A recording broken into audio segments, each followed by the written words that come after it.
ஹர ஹர சங்கர ஜய ஜய சங்கர ஹர ஹர சங்கர ஜய ஜய சங்கர. மகா பெரியவா ஒரு சமயம் காசி யாத்திரை சென்றபொழுது வழியில் ஆந்திராவில் ஒரு சின்ன கிராமத்தில் முகாமிட்டிருந்தார்.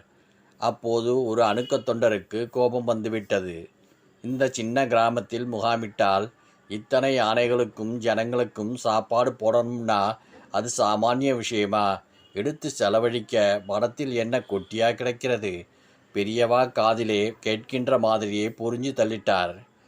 பெரியவா அவரை கூப்பிட்டு சாந்தமாக, நீ எதுக்காக இவ்வளவு பதட்டப்படுற?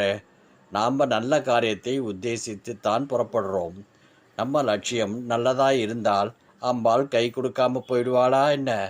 அவ தானே எல்லோருக்கும் படியளக்கிறா, நமக்கு நிறைய படியளப்பா என்று பெரியவா சொல்லியிருக்கார். மறுநாள் அந்த கிராமத்தில் ஏதாவது திருவிழா நடந்ததா, இல்லை சந்தை குடித்தா, இல்லை பெரியவாளோட சக்தி வேலை செஞ்சுதான்னு அந்த தொண்டருக்கே சொல்ல தெரியவில்லை.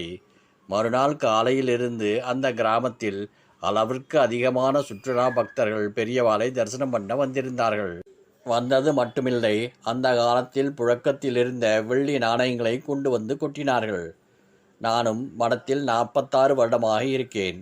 இந்த மாதிரி ஒத்த ரூபாய் குமிஞ்சதே கிடையாது. எல்லா காசையும் சேர்த்து குவிச்சு அதை எண்ணி சாக்கில் போட்டு கட்டினோம். அம்பாள் படியளப்பான்னு சொன்னேன், உனக்குத்தான் நம்பிக்கையாகப்படலை. ஆனால் இப்போ படியால் அளந்து அளந்து கொட்டின்றிருக்கேன்னு சொன்னார். பெரியவாளுக்கு தெரியாதது எதுவுமே கிடையாது. பெரியவாளால் செய்ய முடியாததும் எதுவும் இல்லை. இருந்தாலும் ஒன்றுமே தெரியாத மாதிரி இருந்திருக்கார். இந்த அனுபவம் என்ன உணர்த்துகிறதுன்னா, நல்ல விஷயம் நியாயமான விஷயம் எதுவாக இருந்தாலும் நமக்கு உண்மையான பக்தியும் நம்பிக்கையும் இருந்தால் அம்பாள் படி இல்லை பறக்காலாலேயே அனுப்பா. அதனால் நாம் எதை பற்றியும் கவலைப்பட வேண்டாம்.